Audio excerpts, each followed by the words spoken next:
estrangeiros, sejam todos muito bem-vindos. Eu sou o Lex Silva e eu estou gripado, assim como a maioria dos brasileiros da Inglaterra. É triste, mas é a realidade.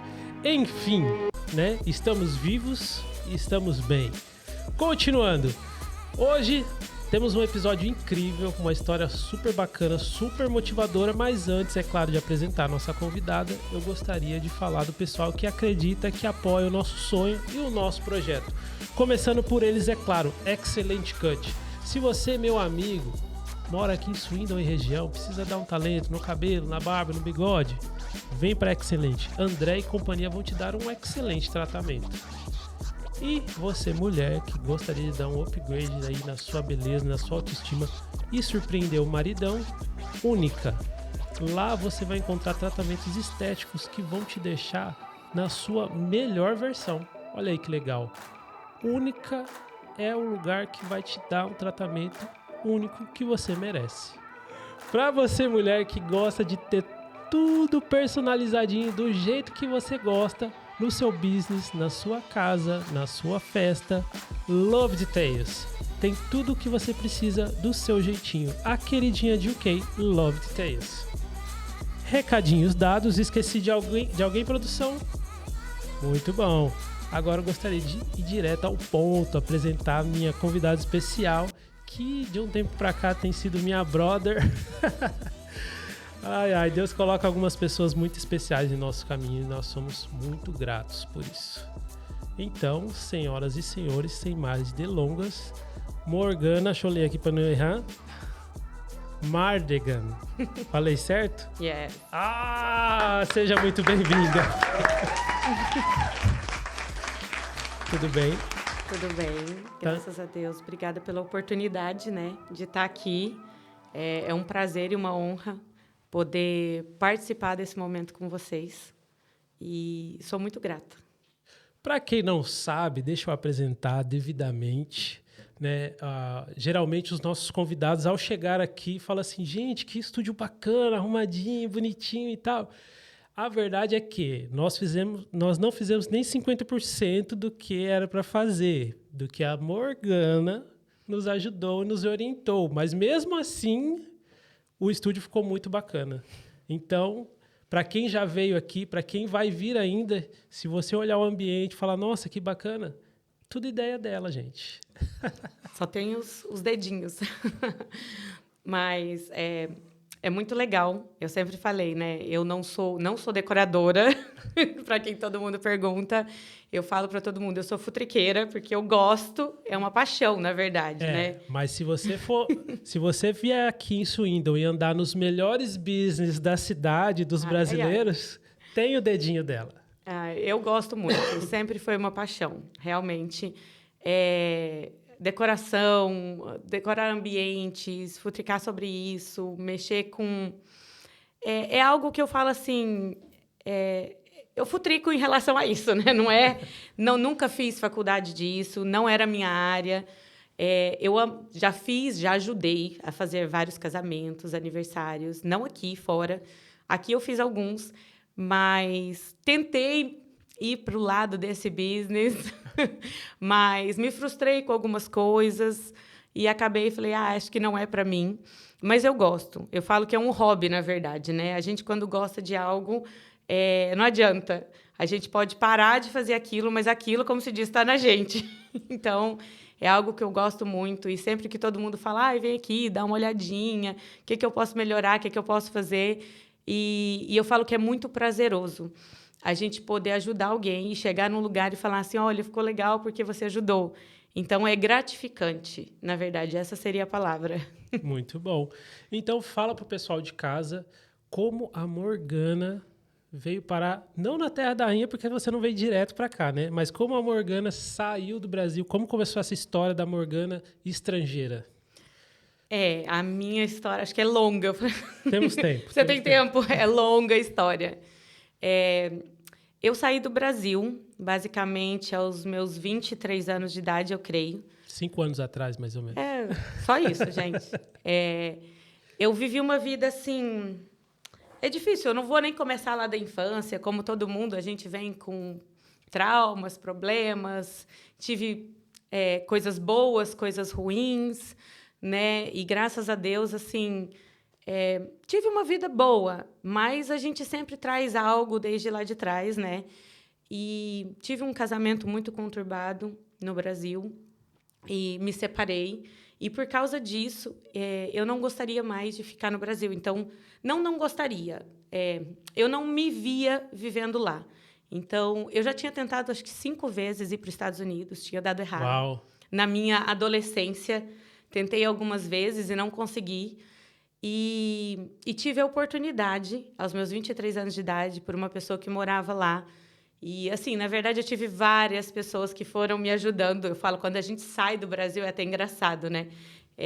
Eu comprei passagem no nome de um, fiz curso no nome do outro. Não e aí vai. Do que é isso. E aí vai. E fui como estudante. É até bem engraçado. Eu fui como estudante para os Estados Unidos, que foi a única forma que eu consegui chegar lá.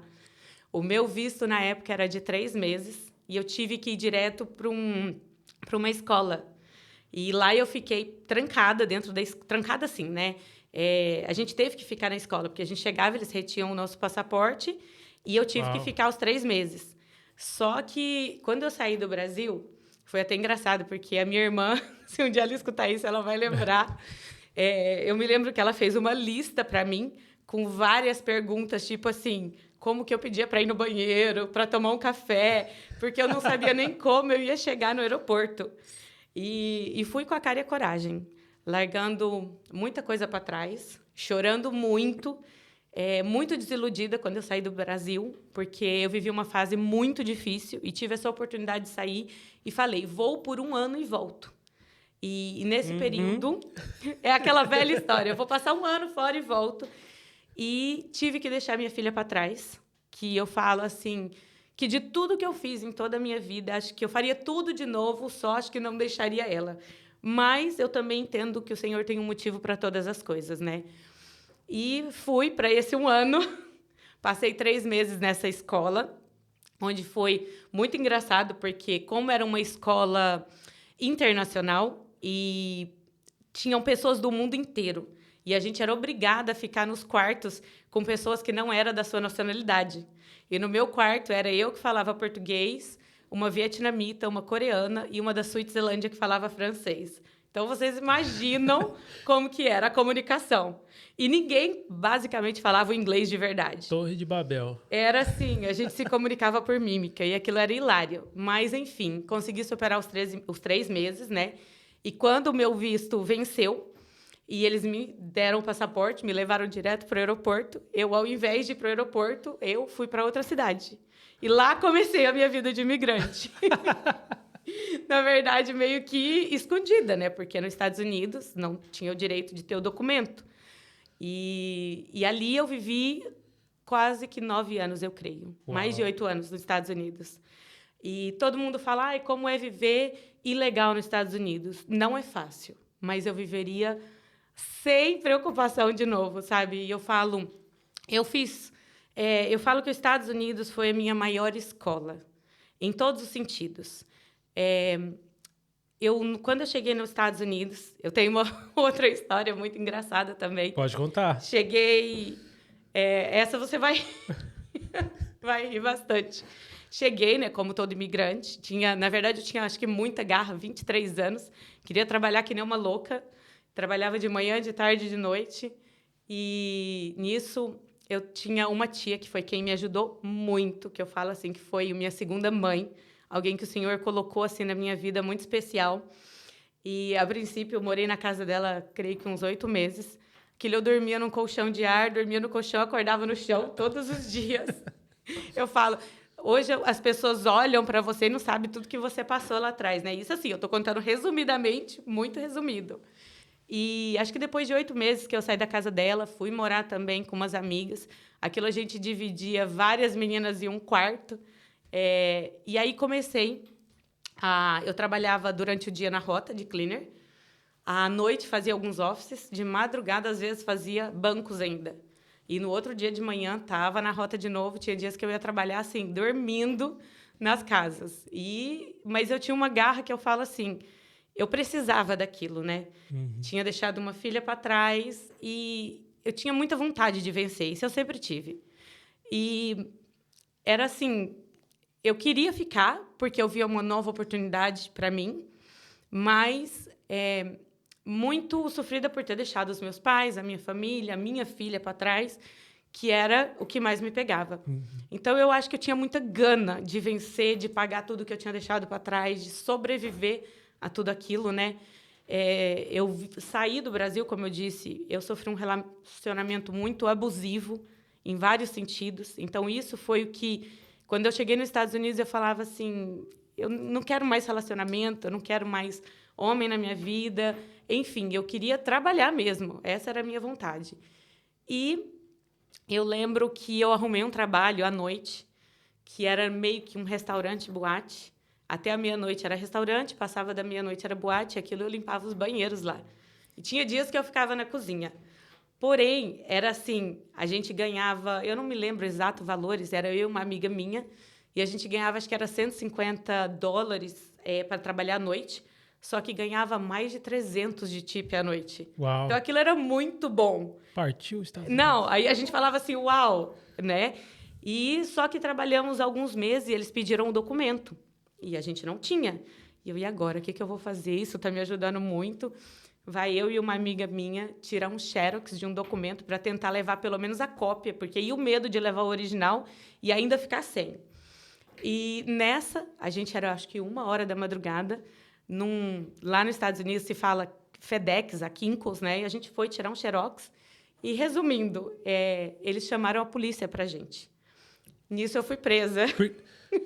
Não, peraí. Eu acho que eu perdi um pedaço da história.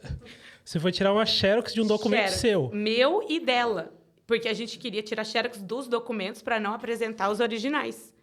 E eles acharam que a gente estava fazendo uma fraude, falsificando documentos. Porque tinha passaporte, tinha ID, tinha todos os documentos meus e dela. E nisso eles chamaram a polícia. Só que quando chamaram, aquele velho ditado, até você explicar que focinho de porco não é tomada, né? E sem falar inglês, que é pior, e não tinha documento, passaporte com visto vencido, já não poderia estar ali. Bom, fomos levada para a delegacia. Como se não bastasse, depois de algumas horas, fomos detidas. Fotinho de laranja, plaquinha na mão, de um lado, do outro. Nada. Corta para 2. Mais ou menos isso. Acho que muita gente não sabe disso.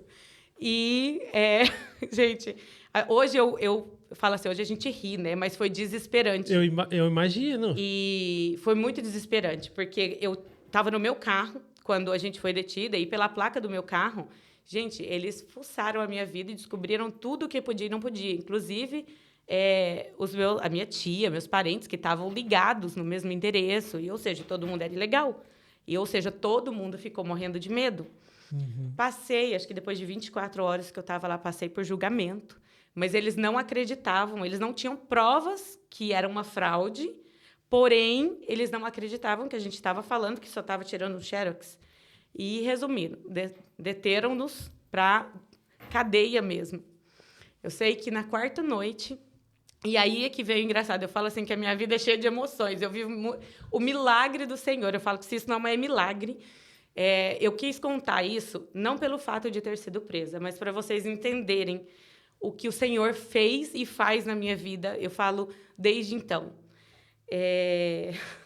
Na 4ª noite, que a gente já estava na cadeia, nas celas mesmo. Gente, um lugar terrível, não desejo para ninguém. É o que eu falo hoje, a gente conta rindo, né? Mas eles me chamaram, me deram todos os meus documentos e disse que uma pessoa havia ido lá e sido sponsor, eles falam lá o garantor, né? Para que nós saíssemos, era eu e a minha amiga.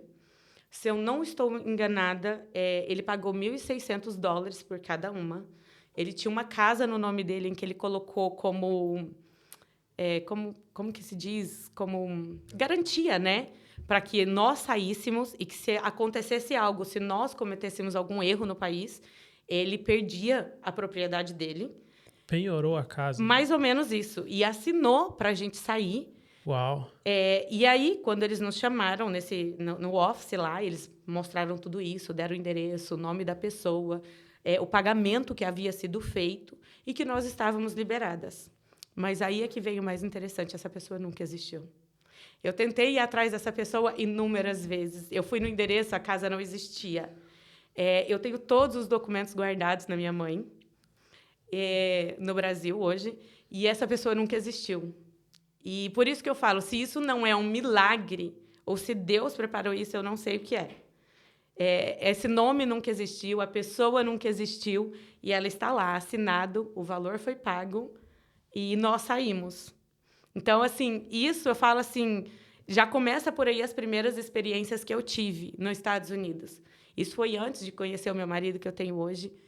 E bom, como eu falo, né? Quando eu fui presa, só para você entender, eu tenho na minha mãe também, saí na primeira capa do jornal ainda, dos Estados Unidos. Por isso que eu falo. Hoje a gente ri.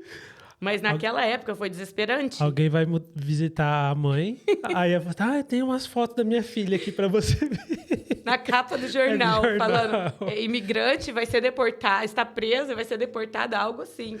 Gente, e assim, e o que mais me impressiona foi isso, sabe? Eu sempre guardei essa história para mim, porque essa pessoa nunca existiu. Então, eu falo assim, isso foi um milagre já na minha vida. Eu sei, desde ali, eu entendi que o Senhor tinha um propósito para mim naquele lugar. E foi ali, nos Estados Unidos, em que eu conhecia Jesus verdadeiramente, em que eu me converti, que eu me entreguei a Ele, que eu conheci a palavra. Eu sempre conheci. Eu venho de uma família que os meus avós, por parte de pai, sempre foram cristãos. O meu avô foi pastor, mas eu conhecia de ouvir falar. Uhum. Eu nunca... Já fui, quando eu era pequena, várias vezes, porque a minha avó levava a gente, mas eu não tinha essa intimidade. E ali eu tive essa tia nos Estados Unidos, que eu falo que foi alguém muito especial para mim, que realmente me levou a conhecer Jesus verdadeiramente, que participou desse processo comigo. Eu fui uma pessoa que eu falo assim, talvez, não sei nem se é bom falar, né, nas câmeras, fui muito errada, fiz muita coisa errada na minha vida. Quando eu saí do Brasil, só para você entender, voltando um pouquinho, eu não saí por causa de trabalho, porque, como eu disse, eu acho que eu sempre fui uma pessoa que... Nisso, eu acho que eu sempre tive muita garra. E eu fiz direito, não sei se você sabe, quase me formei. Não sabia. Gente, faltando... É uma caixinha de surpresa. 6 meses para eu me formar, eu tranquei toda a faculdade e fui para os Estados Unidos. Faz total sentido. Sabe, trabalhei no Poder Judiciário, era minha paixão. Essa era a minha paixão e até hoje, de verdade. Eu, faltando, acho que 6 meses para prestar concurso da Polícia Civil na época, eu tranquei tudo, larguei tudo para trás e resolvi ir embora. E essa era a minha verdadeira paixão, sabe? Eu tinha, acho que 3 cursos do Tribunal de Justiça, fui escrevente da Vara Criminal na época. Então, essa realmente sempre foi uma paixão para mim. Então, eu larguei tudo aquilo que eu amava por causa daquela vida que realmente me machucou muito para tentar algo novo. E fui para os Estados Unidos limpar a casa, como eu faço aqui, né? Mas falo, não me arrependo de nada que eu fiz, porque o fato de ter conhecido ao Senhor e Ele mudado a minha vida, eu falo que valeu a pena tudo. E ali eu conheci meu marido, né? Casamos. O senhor Esley. Sim. Que... deixou a gente abandonar. Na mão hoje, não que está aqui comigo, ó. Mas eu falo que ele, na minha vida, ele foi a restituição de tudo que eu perdi um dia. O Senhor me deu ele de presente. Eu falo assim, ele é o meu maior presente. É a minha paciência que eu não tenho, a minha calmaria, quem me conhece, sabe o quanto eu sou power, estourada. E eu falo que ele é o meu freio de mão, né? Mas ele é o meu maior presente. Tive 2 filhas maravilhosas ali, que nasceram nos Estados Unidos também. Que chique. Sabe? E vivi ali por quase 9 anos, até que o Senhor nos direcionou que nós voltaríamos para o Brasil. Nesse período de quase 9 anos, eu tentei levar minha filha 5 vezes. Foram negados. Inclusive, uma das vezes, é engraçado falar, porque às vezes muita gente não sabe, eu creio que foi uma das últimas vezes. Acho que foram umas 5 vezes que eu tentei. Perdi as contas. Tentei levar para Disney. Tentei a minha irmã levando. Tentei os meus pais indo levar. Ela indo passear. Enfim, foram várias formas. Eu lembro que uma das últimas vezes, a minha mãe pegou e foi com ela no consulado. E eu lembro que ela falou assim, dessa vez eu não vou falar que você está lá. Eu vou falar que a mãe dela foi embora, sumiu. Eu falava, mãe, não adianta mentir. E ela foi, pediu visto para ela. E quando chegou na hora do visto, eles perguntaram, cadê a mãe dessa criança? E ela falou assim, ela casou e foi embora e nunca mais apareceu. Mas não falou nem que estava, nem que não estava. Uhum. E daí, no consulado americano, eles falaram assim para ela, a senhora espera aqui só um pouquinho. Ela falou que muito educadamente. E a mulher ficou 1 hora fora e deixou ela esperando, sentada num quartinho. Quando eles voltaram, ela disse que trouxe uma folha com ela e lá estava assim, você não sabe onde está a sua filha? Então, eu vou te falar. Ela está nesse endereço, nesse lugar, ela tem esse carro, ela mora nesse lugar, ela está assim, assim, até a cor do carro que eu tinha, falaram para ela, que ela nem sabia. Naquilo eu falei assim, eles sabem que você está ilegal, que você está fora, mas se você não faz nada de errado, eles não vão fazer nada com você. Essa foi uma das maiores experiências que eu tive de falar assim. Por isso que eu falo, muitas vezes, o imigrante que está fora, eu falo assim, por mais que nós estejamos errados, quem não tem o documento, e isso realmente não é legal, eu falo que se a gente tenta viver da forma mais correta possível, da melhor forma, não fazer nada de errado. Eu sei que cada um tem os seus... É difícil falar para cada um, né? Uhum. Mas eu falo assim, se a gente tenta fazer o que é correto, viver na sociedade corretamente, eu falo assim, que a gente não tem porquê... Lógico, ser pego, qualquer um pode ser pego a qualquer momento. Mas eu falo assim que a gente tem mais chances de se dar bem, né? Como eu digo, eu acho que a melhor coisa que a gente tem é fazer tudo certo. Sim, sim. Lembrando que nós não aconselhamos Não.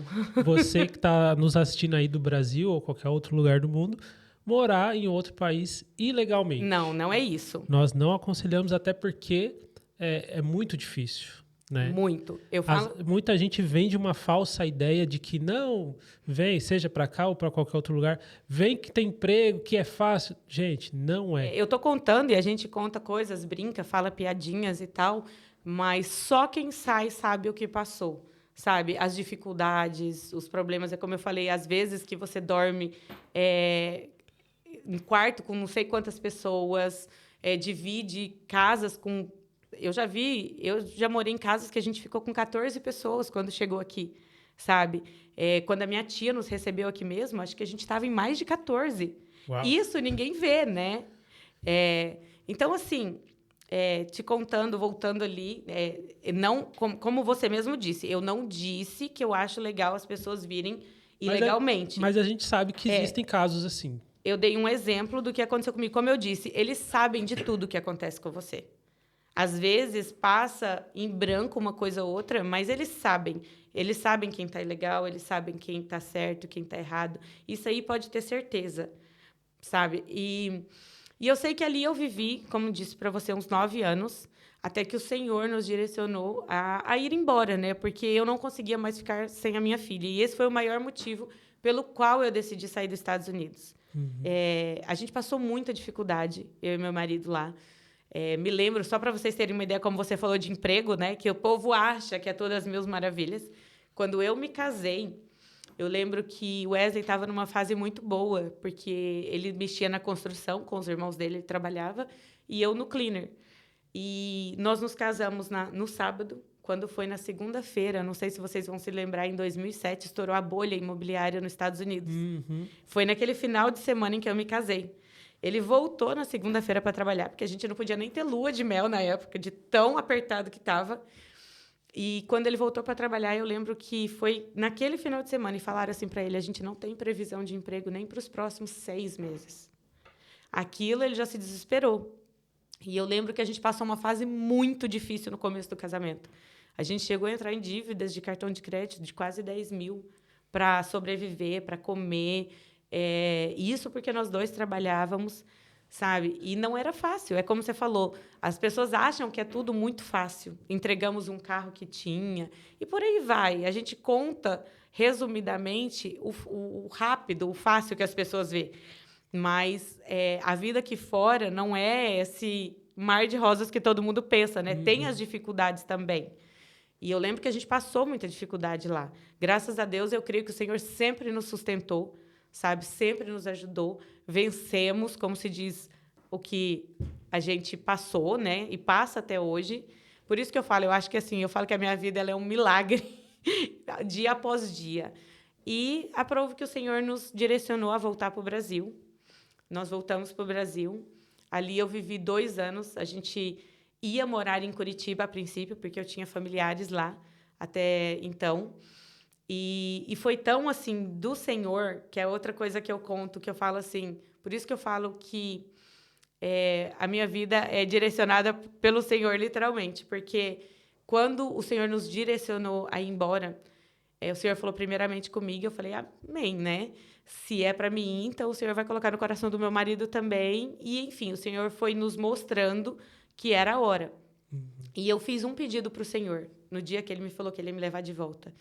Eu falei, tá bom, pai, eu quero ser obediente, mas me permita voltar de cabeça erguida. Eu não quero voltar do jeito que eu saí. Esse foi o meu único pedido para o Senhor. E o Senhor começou a colocar pessoas e coisas assim, e eu falava assim, eu quero levar as minhas coisas. E todo mundo falava assim, nossa, é impossível. Você levar suas coisas para o Brasil é muito caro. Aqueles coach desmotivacional, né? Você nunca vai conseguir, sabe? É absurdo. E eu sei que o Senhor preparou pessoas que... foi tão incrível que eu não levei um container, eu levei quase 2 para o Brasil. E por um preço, assim, que... Eu não posso, como se diz, nem te falar, porque não era um preço, foi quase que de graça. Foram coisas que foi acontecendo que, assim, nem eu acreditava. Eu sei que eu levei tanta coisa para o Brasil que eu mobilei minha casa, dei para minha mãe, vendi, presenteei tanta gente que eu falo assim, como pode o Senhor nos honrar dessa forma, né? E a gente voltou para o Brasil, sabendo que ia ser difícil, mas a gente tinha aquele plano B, né? Se nada der certo, a gente sabe que a gente pode ir para a Europa. Então, a gente voltou, mas com aquela... Vamos ver como é que vai ser. Porque aqui, o Wesley, na época, já tinha o documento dele. Então, para a gente, se tornaria mais fácil. Então, a gente ainda tentou, ficamos 2 anos no Brasil, até que saiu realmente a documentação das meninas, enfim, preparamos tudo. Mas é difícil, né? Quando você sai do Brasil, para você se acostumar, né? Exatamente. É bem complicado. E eu até tive um emprego bom, né? Eu voltei para o Brasil, tentando... Assim que eu cheguei no Brasil, eu abri uma empresa de importação e exportação, porque eu já tinha vivido nos Estados Unidos, sabia o que era bom lá e comecei a levar coisas para vender. Então, assim, foi muito bom, não tenho o que reclamar, mas eu não via perspectiva de vida no Brasil para gente. Sabe o que é você, assim... olhava as escolas das meninas, eu falava assim, não é a educação que eu queria, Esse muito ponto perigoso. pega. As meninas eram muito pequenas, estavam com 2, 3 anos. Então, assim, era muito difícil. Eu não conseguia... Não via, literalmente, acho que essa é a palavra. Eu não conseguia me ver lá. Não via uma perspectiva de vida. Então, foi onde a gente já tinha, como se diz, o plano B, né? De vir para cá. Eu não conhecia a Europa, o Wesley já conhecia, já havia morado em Milão, já havia morado em Londres.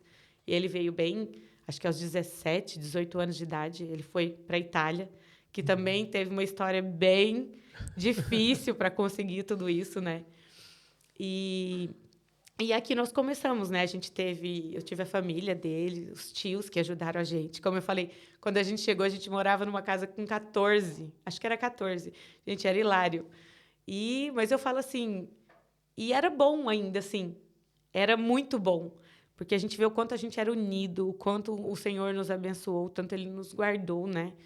E, a partir daí, a gente foi começando a nossa vida aqui. Com as dificuldades, com os problemas. Não foi fácil também, porque não é que a gente saiu de lá e já tinha alguma coisa e veio para cá, a gente talvez tivesse dinheiro ou não, porque a gente começou do zero de novo. Literalmente do zero. E quando eu cheguei... Eu vou contar para você algo que eu falo assim. Eu tinha a mentalidade que eu queria ir para os Estados Unidos. Nos meus primeiros anos aqui, eu falava assim... Não era por causa do clima, não era por causa do trabalho, mas eu falava assim... Ai, meu Deus, quem vai para os Estados Unidos nunca mais é feliz na vida. Porque ou você não tem documento e daí você ou não pode sair ou não consegue levar quem você quer, ou se você sai, você não consegue voltar. Eu falava, e eu preciso... Só que eu sempre tive, assim, uma mentalidade que... eu sempre pedi para Deus, aonde o Senhor colocar, me faça prosperar. Me faça entender o porquê o Senhor me trouxe aqui. Eu creio que Ele tem um propósito nas nossas vidas e que, se eu estou vivendo aquilo que Ele me chamou para viver, independente se eu estou lá ou se eu estou aqui, eu creio que Ele vai ter o controle. Então, isso é o que sempre me apegou a tudo isso, né? E, enfim, não sei se você quer falar alguma coisa. Não, pode falar, pode falar. Quando você foi para o Brasil, saiu do Brasil de novo, como que estava o inglês? Já estava... A gente já se virava, né? Não 100%, até hoje não tá, né? A gente já hoje em dia eu já me viro muito, como se diz, mas assim, já era muito melhor, né? Eu falo, a gente por mais que teve que começar tudo do zero, a gente já sabe um primeiro caminho, como chegar fora, como é que vão ser as coisas. A gente já tem aquela malícia que quando foi para lá, literalmente era cru, né? Que o inglês não sabia nada, as dificuldades de tudo, né? De todos os trabalhos, de como começar, do que fazer, né? Então, por mais que tinha as dificuldades e começar do zero, a gente já tinha uma noção de como era. Então, isso eu creio que facilitou muito. Coisas que eu sabia que eu não queria, ou que eu talvez não iria fazer, né? Eu falo que uma coisa, igual você falou você falou dos patrocinadores da casa própria, e eu falo que isso é uma coisa que, desde que eu cheguei aqui, eu tinha uma revolta. Eu falava assim, eu sou revoltada de pagar aluguel. Quem me conhece já escutou isso N vezes de mim. Eu falava assim, eu sou revoltada. Eu falo, a gente precisa ser revoltada em relação a isso. É um dinheiro que vai e a gente nunca mais vê. E a gente está num país que a gente pode fazer isso, ter condição de ter as nossas coisas. É difícil? É difícil, não é fácil. É o que eu falo, uma coisa que eu vejo, que talvez porque que eu não via perspectiva no Brasil. Quando a gente está fora, uma das coisas que eu vejo, a gente até pode passar dificuldades, e a gente passa, muitos aqui. Muito. Só que, quando a gente passa dificuldade, a gente faz um extra, a gente, não sei, a gente se vira, a gente dá um pulo aqui, outro ali, a gente consegue. Você consegue ver as coisas acontecendo, o que eu não conseguia ver no Brasil. Lá você faz, e como eu te disse, eu tive um trabalho bom há um tempo atrás. Eu passei por pessoas que eu tive um conhecimento de muita coisa. E ainda assim, quando eu voltei, eu falava assim, meu Deus, o Brasil está cada dia mais difícil. Eu não conseguia ver, não conseguia me ver naquilo. Então, eu falo assim, aqui fora, por mais que a gente possa passar por dificuldades, eu falo, quando a gente quer, quando a gente corre atrás, você faz um extra, você se vira aqui um dia ou outro e a gente consegue. Então, assim, que nem eu estava falando da casa, era uma revolta minha. Eu falava assim, eu sou revoltada de pagar aluguel. Eu não aceito isso na minha vida. E todo mundo falava, mas não tem como, não pode, e não tem condição. E eu falava, por que não pode, não tem condição? E muitos me falavam dos benefícios, e eu não acho errado. Tive benefícios aqui, sabe? Me ajudou muito. Eu falo que todo começo a gente tem que, né, saber aproveitar aquilo que a gente precisa. Se você precisa e pode ter, faça. Eu tive quando eu cheguei, mas eu falo assim, a gente tem que tentar crescer. Porque enquanto a gente está naquele benefício, naquilo que... eu vejo assim, eu não sei se você já parou para pensar dessa forma, mas eu vejo que a Inglaterra você trabalha, você ganha um tanto, e se você não chega até aquele patamar que no caso, o rei hoje, né, a rainha era imposto, eles te ajudam com benefício. Sim. Certo? Agora, você não consegue crescer. Você não consegue passar daquilo, você vai ficar estagnado. Você vai ter uma vida, você vai viver, tá bem, mas você não consegue ter as coisas mais alto. A partir do momento que você decide deixar isso de lado, e muita gente fala, mas a gente tem que pagar muito imposto, fazer isso, aquilo. Eu falo, gente, eu queria pagar milhões de imposto, porque se eu estou pagando, eu estou ganhando, sabe? Eu falo assim, era o meu desejo, porque se eu estou pagando, é porque, em nome de Jesus, está vindo, né? Então, talvez, não sei se é o pensamento de todo mundo, eu estou dizendo a minha forma de pensar. E eu vejo que quando a gente sai desse benefício, a gente consegue crescer o nosso nome. E quando você consegue crescer, quando você consegue começar a ter as coisas aqui. E o país, eu vejo que ele te ajuda muito em relação a isso. Então, é por isso que eu falava da revolta de pagar o aluguel. E foi algo que o Senhor nos proporcionou a ter aqui. E eu falo para todo mundo que tem oportunidade, que está aqui, procure, vá atrás. Tem várias formas, tem vários jeitos, sabe, de você conseguir. Não deixe de ir atrás, não deixe de procurar. Às vezes você não tem como de uma forma, tem como de outra, sabe? Alinha o teu caminho, vê o que precisa fazer para o teu nome crescer, subir, melhorar. Porque, às vezes, a gente... falta de instrução, de não saber como lidar com alguma coisa para poder só tá correto, de forma correta para poder adquirir as coisas aqui, né? Então, às vezes, se a gente consegue alinhar, mudar de uma forma aqui, procura a pessoa certa que vai te instruir, eu vejo que todo mundo tem condição nesse país, sabe? Não é algo que aqui você não consegue, você não pode. Então, é algo que, se eu pudesse dar um conselho, e eu falaria, sabe? Tentem, porque eu falo que foi algo que o Senhor nos permitiu, nos ajudou. É claro que eu falo que tudo tem a mão dele, mas que a gente tem que procurar, né, os caminhos certos, e que eu acho que todo mundo tem condição de conseguir. Tá, e me fala um pouquinho sobre a história da sua empresa aqui. Porque você me mandou lá um resumo. Eu não quis ler muito, porque eu gosto de ouvir a história aqui na hora e tal. Mas eu vi que tem alguns nomes ali de clientes e tal. Conta pra gente essa história aí. Na verdade, a minha história de cleaner começou nos Estados Unidos, né? Lá a gente teve a nossa primeira empresa, mesmo sendo ilegal, a gente teve. Fechamos, viemos para cá. Então, quando eu cheguei, eu não comecei limpando casa. Eu comecei em warehouse, fiz várias outras coisas, até que eu perdi o meu emprego. Eu vou te contar algo que também é muito engraçado. E você vai falar assim, meu Deus, essa pessoa é cheia de surpresa. Antes de contar da empresa, para você ver como começou. E eu estava passando uma dificuldade muito grande aqui. Eu tinha perdido meu emprego por uma situação, e só o meu marido trabalhando. Ele trabalhava, acho que, no caminhão nessa época. E eu ganhei uma casa de uma pessoa. Eu sabia como fazer, mas eu já estava aqui há quase 2 anos. E eu ganhei essa casa, eu falei assim, amém, vou começar, eu preciso. E eu ia fazer uma vez por semana essa casa, em Cirencester. Saía daqui, ia para lá, passava o dia inteiro e voltava. E um belo dia, eu voltando de Cirencester, peguei a Thamesdown, para quem conhece, em frente ao Asda, o meu carro pegou fogo. Literalmente. Em menos de 7 minutos, acho que tinha não sei quantos corpos de bombeiro, polícias, enfim. E aí é uma história engraçada, por isso que eu queria te contar para você entender. Eu tô esperando a parte engraçada. Eu tava indo trabalhar, pegou fogo o meu carro. E pegou fogo. Se eu te mostrar as fotos, você fala assim, literalmente, em 7 minutos, já tinha acabado com o carro e o corpo de bombeiro já tinha apagado tudo. Só que no momento em que o carro pegou fogo, que eu vi a fumaça subindo, eu só joguei para o acostamento e consegui sair do carro correndo.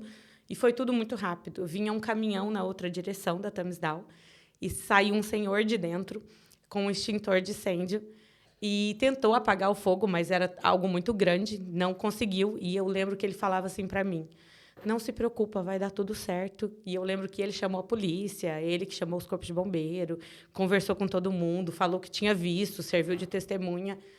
E eu nunca me esqueço de uma frase que eu disse para ele. Ele falou assim, não precisa ficar preocupada, vai dar tudo certo. Eu falei assim, eu não estou preocupada.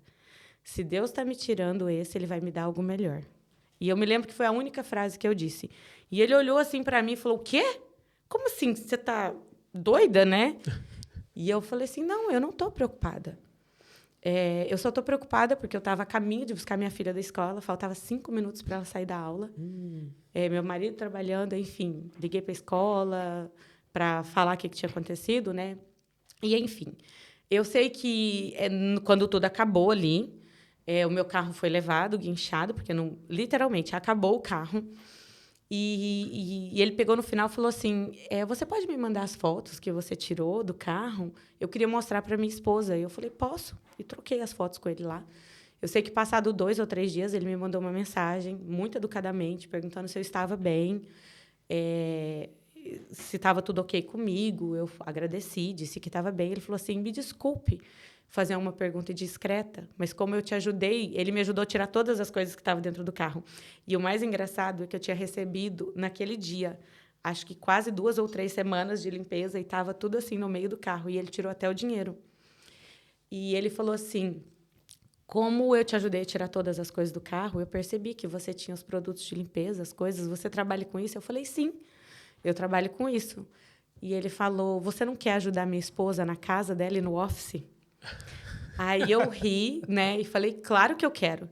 Por isso que eu te contei essa história, porque daí começou tudo. E eu fui limpar a casa dele, o office, que ele tem um storage aqui em Swindon, que fica ali no Greenbridge. É um storage bem grande. E hoje eu faço a casa, até hoje, fazem 7 anos, eu creio. Uau! Que eu faço a casa e o office deles. E eu creio que deles vieram quase que 50% dos clientes que eu tenho hoje. Então, assim... E eu nunca esqueço, no dia em que aconteceu o acidente, a minha pequena estava, acho que com 3 anos, 4 anos de idade. Ela era bem pequenininha. E, naquele dia, a gente estava indo para a célula na igreja e ela olhou no carro de trás sentada, ela falou assim, mãe, não se preocupa. Você não fala que se Deus fizer, ele é Deus, e se ele não fizer, ele continua sendo Deus? Aí aquilo eu engoli secou. Eu falei, sim, filha, eu falo. E ele vai fazer. Então, não precisa ficar preocupada. E eu lembro que aquele dia eu me emocionei muito quando ela falou isso. Eu falo como é importante a gente ensinar as coisas para os nossos filhos, né? E ali eu via que a fé dela já estava sendo firmada.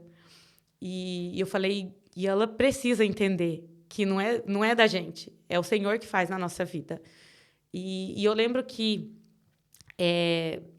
a partir daí, né, começou todo o meu trajeto com limpeza. Né? E daí dela veio outros. Eu tinha alguns clientes, aí eu arrumei alguém para me ajudar. Inclusive, uma grande amiga minha que trabalhou comigo quase 8 anos aqui. Faz pouco tempo que a gente meio que se separou, mas, assim, que sempre foi meu braço direito. E eu falo, eu tenho muitas pessoas que estão do meu lado, que é incrível. Vem e eu falo assim, eu tenho pessoas que trabalham comigo há 3, 4, 5 anos... E eu sou muito grata por cada um, porque eu falo que foi o Senhor que colocou cada um na minha vida. Uhum. E nesse período em que eu comecei, eu tinha algumas casas, mas não tinha muitas. E apareceu uma pessoa que eu falo que nos Estados Unidos o Senhor colocou essa minha tia na minha vida, e aqui na Inglaterra ele colocou outra pessoa, que foi uma mãe também para mim, que me ensinou muita coisa, que me ajudou muito, que hoje ela voltou para o Brasil, mas eu falo que eu devo muito a ela, sabe? Que é uma grande referência na minha vida. E eu lembro que eu fazia as minhas casas e nos horários vagos eu ia ajudar ela, porque eu queria muito trabalhar, eu queria muito fazer as coisas. Então, eu comecei a trabalhar nas minhas e nas delas, até que chegou o ponto que ela começou a me levar para uma casa que era muito importante para ela, que eu creio que muita gente dentro de Swindon já trabalhou lá, que conhece a história. E ali eu comecei a trabalhar com ela no Robbie Williams, acho que muita gente conhece, que várias pessoas já trabalhou dentro dessa casa. E Robbie Williams? Cantor. Com toda a família dele. E a gente começou... só que, assim, era muito... Aquele lá? O cantor. Ele é daqui? Hoje, ele está em Londres. Hoje. Mas... ele é da Redondeza, ele morava aqui do lado, ele morava perto... Bom, não vou ficar dando direções e endereços, melhor não, né? Sim. Mas aqui perto, bem perto da gente. E ele passava muito tempo aqui. Estamos esperando você aqui. Enfim, e eu falo que eu aprendi muito dentro dessa casa, muito. E ali eu não era só... Eu era funcionária da dona da rota, que... Na época era a Margarete e o Márcio, não sei se alguns tiveram o privilégio de conhecer dentro de Swindon, que eu falo que ela foi uma mãezona para mim. Não só mãe, como companheira, parceira. Ela foi embora e deixou assim, uma marca muito grande, sabe? E quando ela foi, eu falo que foi uma das casas que ela vendeu as rotas dela e ela dali, né, de house cleaner dele, eu passei quase que a manager das house cleaners, eu passei a cuidar da casa para ela, e quando ela foi, ela falou assim, essa é o que eu quero deixar para você.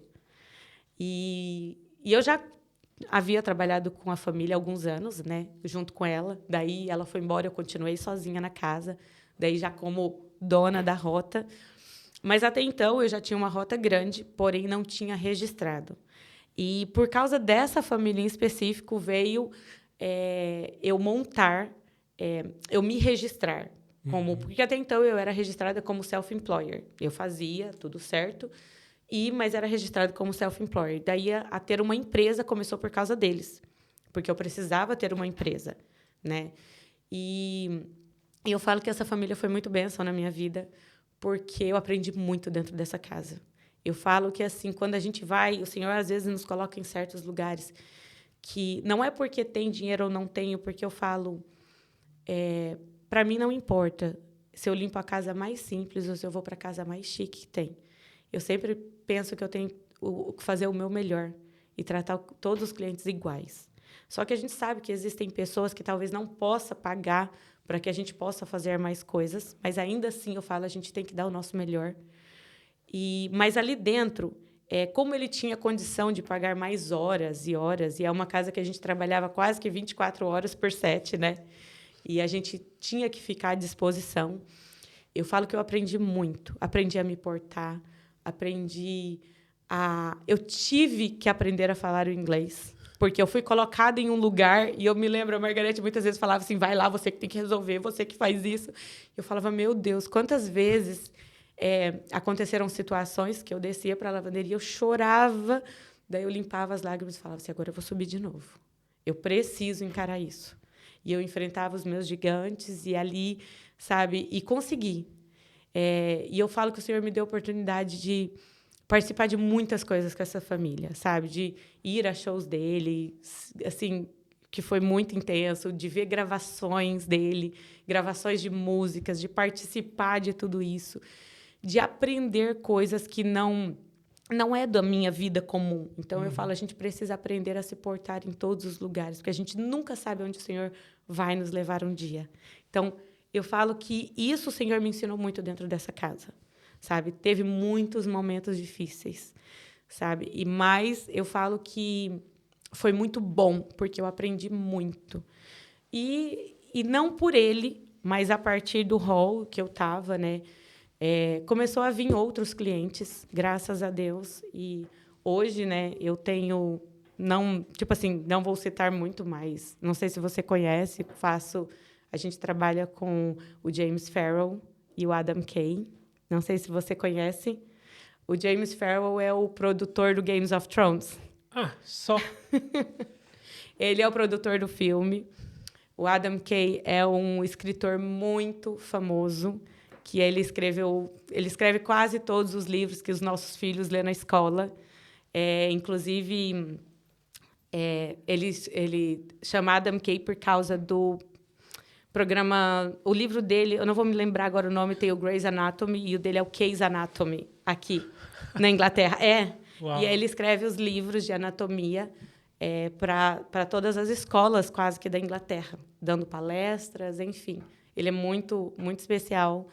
E também tem um que, assim, que eu falo que é algo do meu coração. A listinha dela tá fiada. Que é o Peter Gabriel, não sei se você conhece.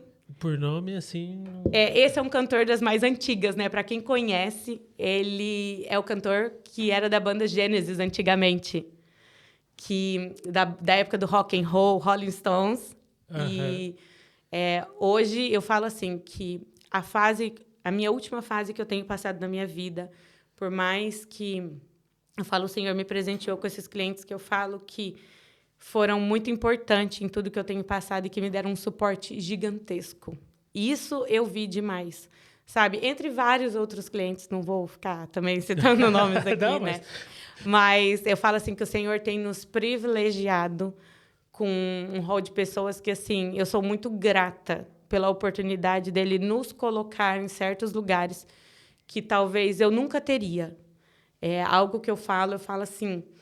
que acho que até falei no dia que você perguntou do dia do Top of Mind, eu falo que assim, eu acho que todos nós a gente tem uma razão para estar nesse mundo, a gente tem uma missão, e quando a gente decide fazer algo não só por fazer, mas para tocar a vida das pessoas, eu acho que isso é o que mais vale a pena. Não é onde é que a gente vai chegar, mas a caminhada. O que a gente conquista nesse meio tempo é as pessoas e os corações que a gente pode tocar.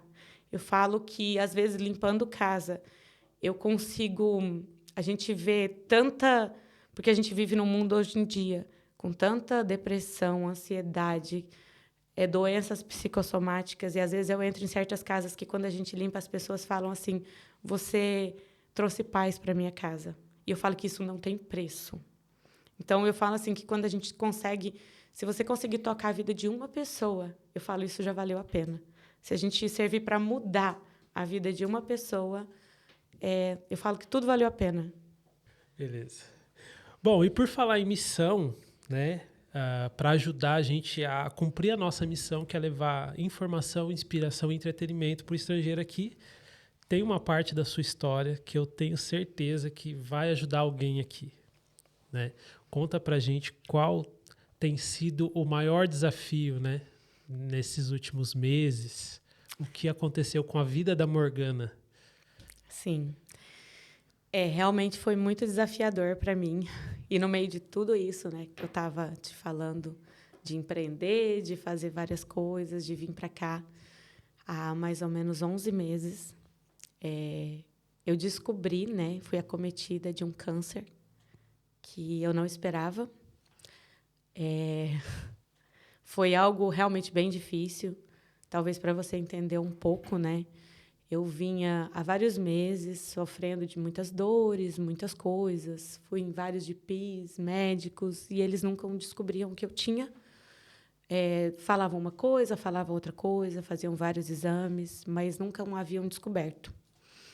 E que foi algo também que eu falo que foi muito sobrenatural para mim, porque os últimos meses, antes de eu descobrir a doença, eu passei muito mal e muitas dores, a ponto de ter dias de não conseguir levantar da cama, de não conseguir trabalhar.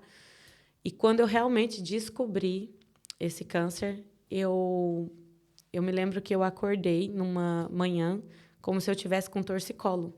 Uhum. Para você ver como é importante a gente conhecer o nosso corpo e ver que algo não está legal, né?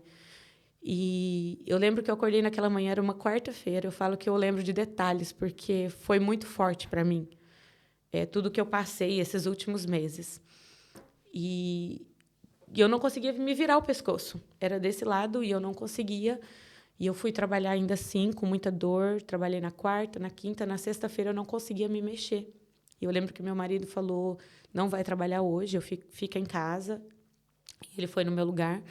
E eu lembro que eu passei quase 2 horas na cama e eu não conseguia suportar de tanta dor.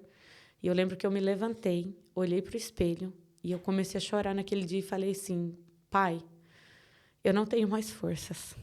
Eu não consigo suportar continuar dessa forma. Eu preciso descobrir o que eu tenho. E aquilo eu coloquei a mão no meu pescoço. Quando eu coloquei, eu senti o caroço. Então, eu falo que para mim foi muito forte, eu nunca vou esquecer disso. E eu senti aquilo, eu falei assim, peraí, mas eu não tenho isso. E aí comecei a pegar, acho que quando a gente descobre alguma coisa que você não via antes, né? Daí toda hora aquilo começou a me incomodar. E eu falei, isso não é normal. E eu fazia assim, mas eu não tinha dor de garganta. E, bom, quando meu marido chegou, eu falei assim, pega aqui. E ele pegou e falou assim, tá estranho, né? Será que não é alguma íngua? Aí eu falei assim, não sei, mas está me incomodando e eu não consigo virar o pescoço. Bem, enfim, na próxima semana, o DP me ligava toda semana, porque eu já estava com os recordes tomando remédios fortíssimos para dor. Uhum. E numa dessas ligações, eu falei para o médico, olha, eu descobri um lump, ainda falei desse jeito, eu não sabia nem como explicar para ele no meu pescoço. E eu lembro que isso era na outra quarta-feira. E ele falou assim, tem como você vir aqui na sexta-feira, por 5 minutinhos só para eu te ver, e a gente vê o que é. Eu vou te encaixar entre um paciente e outro. E fui na sexta-feira. E quando ele me viu, eu me lembro que ele cancelou todos os outros pacientes. E aquilo entrava a gente da sala, saía, ele chamava um, fazia ligação.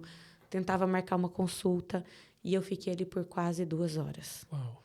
E ele foi cancelando os próximos pacientes. Ali eu falei, alguma coisa está errada.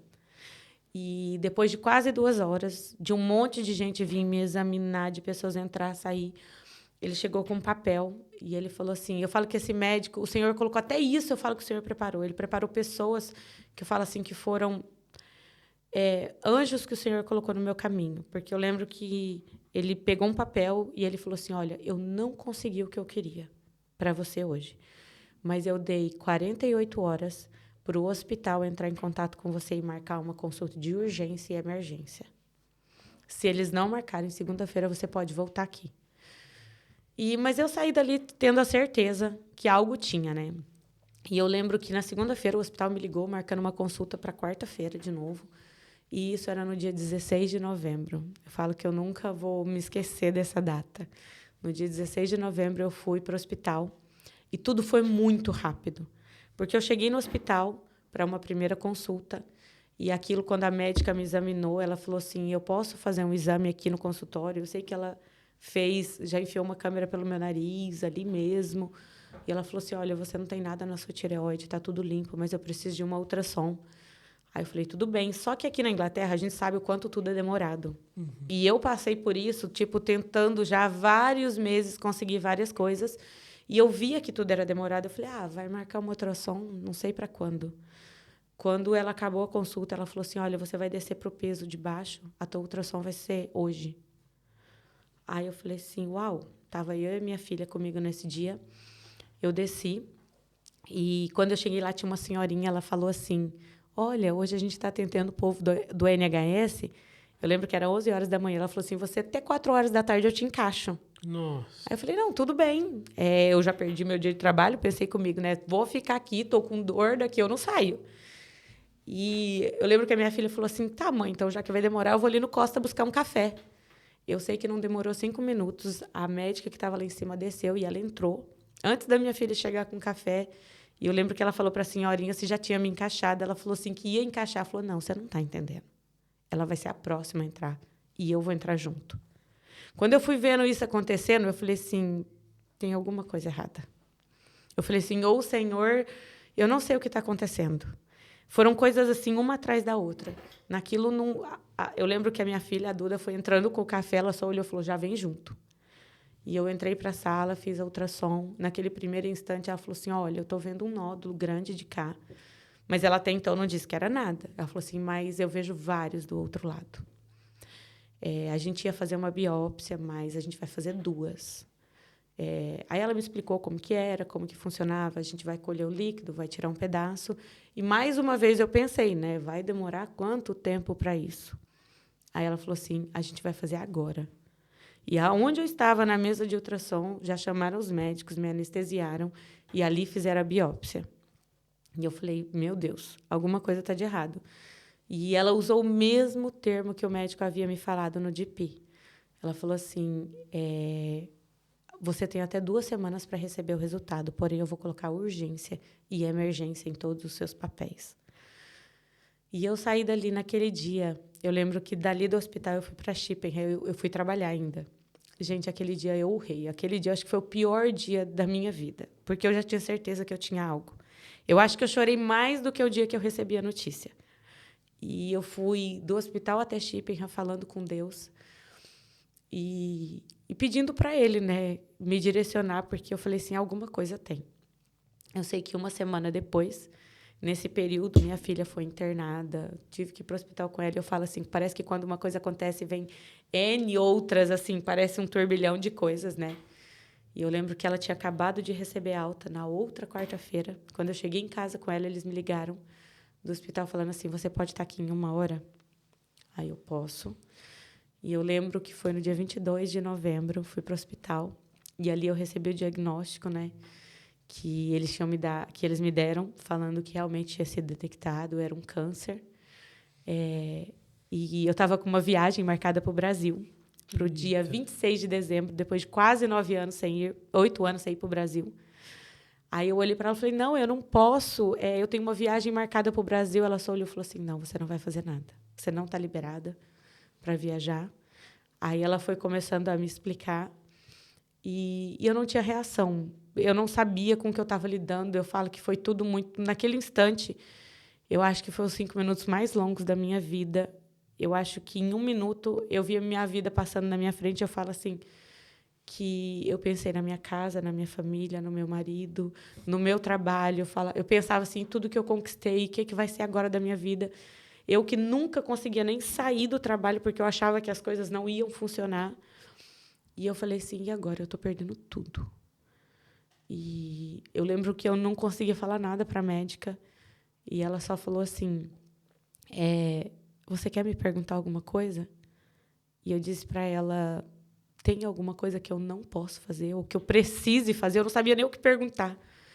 Aí ela não conseguia nem olhar para mim. Ela olhou para minha filha e falou assim, não tem nada que ela não possa fazer. Ela tem que fazer tudo o que ela quiser, porque tudo na sua vida agora vai acontecer muito rápido. Naquele momento, eu pensei assim, estou morrendo e não sei. Então, eu acho que foi o mais difícil para mim. E eu não conseguia falar, porque eu acho que eu não tive muita... Naquela hora, assim, eu não consegui digerir tudo aquilo. E eu lembro que ela falou que era um câncer que era tratável, porém, ela tinha que agir muito rápido, que todos os meus documentos já tinham sido mandados para Oxford, que eles estavam numa junta de não sei quantos médicos, porque era no sangue.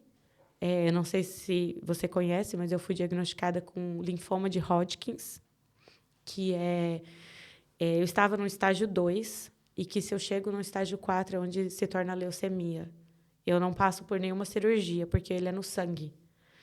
Então, eles precisavam tratar comigo muito rápido, porque para mim chegar do estágio 2 para o estágio 4, ela falou que em menos de 1 semana isso poderia acontecer. Nossa. Eu não poderia pegar nenhuma bactéria, eu não poderia ficar doente, porque, como é no sangue, ele se alastrava muito rápido. Então, naquilo eu falei assim, e agora, o que é que vai ser? Eu sei que em menos de 15 dias eles já haviam começado as quimioterapias, e aí eu comecei a passar pelo tratamento, né? De acordo com o que eles diagnosticaram aqui. Mas uma coisa que eu percebi, que a partir do momento que eles descobriram o que eu tinha, eu sempre tive todo o atendimento e o melhor atendimento possível. Naquele momento, eu entendi o porquê o Senhor me tirou dos Estados Unidos e me permitiu vir para cá. Eu falei muitas vezes, eu falei assim, talvez se eu estivesse nos Estados Unidos, eu poderia ter o melhor atendimento do mundo, mas eu teria que pagar caríssimo. Uhum. Se eu estivesse no Brasil, talvez eu não teria condições de ter um atendimento, ou teria que, eu acho que nem pagando caríssimo, eu não teria o que eu tive aqui.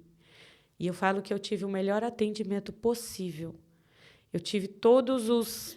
Eu não tenho palavras para dizer de tudo que eu tive. Eles me ligavam quase todos os dias, as quimioterapias que eu passei, radioterapia, e tudo assim, tudo pelo governo. As únicas coisas que eu tive que pagar foram remédios, coisas assim. Mas eu creio que ainda estou passando pelo processo. Há 2 meses, creio que 2 meses e meio, eles pararam com a minha quimioterapia, porque o meu último PET scan voltou muito bom, graças a Deus. Graças a Deus. E eu sempre criei que isso eu acho que é o mais importante. Eu nunca questionei ao Senhor o porquê disso, mas sempre para quê? Porque eu falo, se Ele me permitiu passar por isso, eu creio que Ele tem um motivo, sabe? E aquilo que eu falei agora atrás, se eu puder ajudar alguém, se eu puder servir de exemplo, ou se eu puder fazer algo por alguém, eu creio que já valeu a pena, sabe? Aconteceu uma situação que essa eu quero contar, se você quiser fechar, eu creio que eu já falei demais, né? Não, fica à vontade. Que mexeu muito comigo quando eu descobri. E isso foi uma coisa que eu falo que o Senhor falou muito comigo. Na minha primeira semana que eu descobri o câncer, várias pessoas começaram a me procurar e falavam assim, posso ir aí passar para te dar um abraço? Só queria levar algo para você, eu só queria... Enfim, e eu nunca escondi de ninguém. Eu nunca fui uma pessoa que saí falando, mas eu falei, eu não vou esconder. E todas as pessoas que me ligaram falavam, não, pode vir. E algumas pessoas que passaram lá em casa, às vezes entrava, ficava meia horinha, e de repente começavam... vinham porque queria falar algo para mim e, de repente, eu vi que já estavam se desabafando por algo que tinha acontecido. E eu comecei a perceber que o meu problema era muito pequeno, mediante a tantas coisas que eu estava vendo tanta gente passando. E eu falei assim, Deus, o que o Senhor quer me ensinar com isso? E aí veio uma pessoa, veio duas, veio três, e de repente a pessoa chegava, falava assim, eu só queria te dar um abraço, e de repente estava desabafando coisas que talvez eu nem precisava escutar. E eu falava, Deus, o que o Senhor está querendo me explicar com isso? E teve uma pessoa em específico que ela chegou lá em casa, eu nunca vou esquecer, que ela tomou um café comigo, acho que eu não tinha nem nada para servir nesse dia, e de repente começou a me contar, assim, da vida dela, e falou assim, eu estou quase me separando do meu marido, a minha vida está acabada. E eu falei, meu Deus, o que está acontecendo? Quando essa pessoa foi embora, eu olhei para a janela e eu falei assim, eu preciso entender o que o Senhor quer me dizer. E naquele momento o Senhor me disse assim, muito real, sabe? Filha, você não tem vida física hoje, mas você está cheia de vida aqui dentro da tua casa. E tem gente lá fora que está cheia de vida, mas está morrendo por dentro. E eu nunca me esqueci disso. E naquele dia eu agradeci, eu louvei ao Senhor, e eu falei assim, ok, então me permita entender. Porque eu entendi que a gente tem problemas, a gente tem dificuldades. Perdão, todo mundo passa por problemas. Eu tenho na minha casa, todo mundo tem. Mas quando a gente tem uma casa firmada na rocha, que a gente sabe que Deus está no controle e que pode vir a tempestade que for, a gente tem força para lutar contra tudo lá fora. Agora, quando isso aqui dentro da nossa casa não está firmado, a gente não consegue lidar nem com o que está aqui, e muito menos com as tempestades que vão vir. Então, eu acho que essa foi a primeira das maiores lições que vieram nesses 11 meses. E, a partir daí, eu falo que eu tenho aprendido a viver um dia de cada vez. Porque eu não sei se eu vou estar aqui amanhã, mas eu quero fazer a diferença hoje por onde eu for. E se eu puder fazer a diferença na vida de uma pessoa, vai valer a pena. Com certeza. Poxa vida, que história. Quando você acha que não, passou a fase ruim, passou a fase dos desafios, agora é só alegria, aí vem algo novo. Mas a vida é assim, a vida do estrangeiro é assim e tem que continuar. Porque existem pessoas que estão aguardando algo da gente, né? Por mais que a gente queira pensar em nós, né? Mas eu não estou bem, vocês querem o que de mim? Eu não estou bem. Poxa vida, e existem pessoas que estão aqui aguardando algo da gente. Parabéns. Parabéns pela sua história, pela sua trajetória, pelas suas atitudes, né? E, bom, só temos a agradecer a Deus, porque trouxe você para nós aqui em Swindon. Ai, vamos lá. Se você pudesse dar um conselho para o estrangeiro que acabou de chegar aqui, acabou de sair do Brasil, que conselho seria esse? E também, se você pudesse dar um conselho para o brasileiro que está lá no Brasil e sonha em morar fora, mas, de repente, está na zona de conforto e não sabe se vale a pena arriscar ou se fica na estabilidade. É difícil. Sim. É muito difícil. Vamos por partes. Bom, um conselho para quem está aqui, não deixe de procurar ajuda. Sempre vai ter alguém do nosso lado que sabe algo mais do que a gente, que trilhou caminhos que foram difíceis, que pode nos ajudar, sabe? Que pode ser um ombro amigo, que pode nos mostrar o caminho, porque vai ter fases difíceis, mas quando a gente tem pessoas que nos ajudam no caminho, se torna mais fácil. Então, não fique sozinho, sabe? Procurem ajuda, procurem pessoas, procure uma comunidade, procure uma igreja, eu falo, independente da tua religião. Eu falo assim que o Senhor, Ele nos guarda. E isso é bíblico. O Senhor fala que Ele vai guardar a viúva, o estrangeiro, né? Graças a Deus, né? Porque, coitado de nós. Mas eu falo assim, não esteja sozinho. Em qualquer situação. Eu falo, todo mundo fala, tem pessoas que são ruins. Eu já ouvi muito isso, o brasileiro só quer o mal do outro. Mas existem pessoas boas. Existem pessoas que podem te ajudar. Existem pessoas que vai falar, olha, eu fiz, não deu certo. Enfim, não que se para um não deu certo, para o outro também não vai dar, não. É isso. Talvez eu não saiba me expressar, mas eu quero dizer assim, existem caminhos que a gente pode encurtar vendo que não deu certo para um. Então, nunca fique sozinho. Eu acho que sim, que as pessoas podem, e existem muitas pessoas boas e que podem ajudar um ao outro, seja no que você precisar. E para quem está lá fora vir, é difícil, porque primeiro existe a documentação, como você mesmo diz, não é porque você... existem pessoas que não têm documento que você vai sair com a cara e com a coragem, mas se você tem condição, não sei qual é a situação que possa estar passando no Brasil, mas se você tem o desejo, tem condição e pode, eu falo, faça. Eu falo que se a gente tem força de vontade e garra, e Deus, eu falo assim, Ele nos leva a lugares incríveis. É impossível a gente tentar fazer o que é certo, fazer o que é correto, colocar o Senhor na frente de todas as coisas e os nossos planos não serem bem-sucedidos. Então, eu acho que, primeiramente, Ele tem o controle de todas as coisas. Então, se a gente tiver um direcionamento, vá. Essa seria, talvez, a minha palavra hoje. Muito bom. E antes da gente encerrar, como a gente já tinha conversado, eu gostaria de fazer mais uma pergunta, que nós vamos começar a fazer essa pergunta hoje. Tinha que ser, né? Tinha que ser, lógico. Um episódio tão especial. Um brasileiro. O nome de um brasileiro não pode ser seu marido. Não vale. Seria fácil demais. Não vale. Um brasileiro que é um exemplo para você. Não precisa nem justificar, se não quiser. Eu teria muitos, gente, muitos. Porque eu falo que teve pessoas maravilhosas que percorreu o meu caminho nesse tempo. Eu não gostaria de estar desse lado para responder essa pergunta. É muito difícil, porque eu tenho inúmeras pessoas. Mas eu tenho uma que eu falo que foi quem me ajudou a sair, que foi minha mãe na fé, que foi a pessoa que me ajudou a erguer. E que até hoje, quando eu passo pelos meus altos e baixos, eu falo para quem eu ligo e peço socorro. E seria a Magali.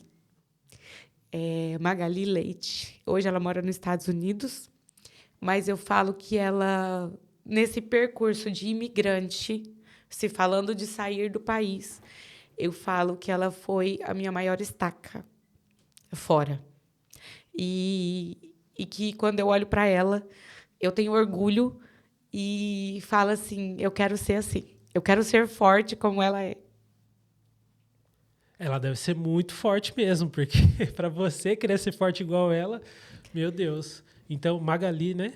Sim. Magali, um abraço para você. Obrigado por nos dar essa pérola, né? Essa pessoa tão forte que nos ajuda tanto aqui. Senhoras e senhores, nossa convidada ilustre. Muito obrigado mesmo de coração por você dar uma pausa na sua vida, que quase nem é corrida, né? Imagina. Para estar aqui presente com a gente, para nos contar um pouco da sua história e nos ajudar a inspirar muitos brasileiros por aí. Obrigada a você pela oportunidade mais uma vez, por poder estar aqui. E como eu disse, se eu puder servir, não só de exemplo, mas ajudar alguém, eu deixo aqui o meu... Estou aqui para quem precisar. Se alguém estiver passando pela mesma situação, como eu disse. E se eu puder fazer alguma coisa por alguém. Para mim, é muito difícil isso, estar aqui em frente às câmeras. Você sabe. Eu sei. Mas o Senhor tem trabalhado até isso em mim. E foi o que mais me pegou a estar aqui. Se eu puder servir de exemplo e ajudar alguém, para mim, já vai valer tudo isso aqui. Que Ele me ensine a trabalhar isso. E obrigada, mais uma vez. Espero poder ter suprido as expectativas, né? Superou as expectativas. Eu teria milhares de outras coisas para contar que nem posso falar nas câmeras, brincadeira. Mas estou muito feliz de poder participar e muito honrada. Muito obrigado, Morgana. E para você que nos acompanhou até aqui, meu muito obrigado. Curte, comenta, compartilha, que eu tenho certeza que essa história pode ajudar alguém que você conhece, tá bom? E assim você nos ajuda também. Fiquem com Deus e até a próxima.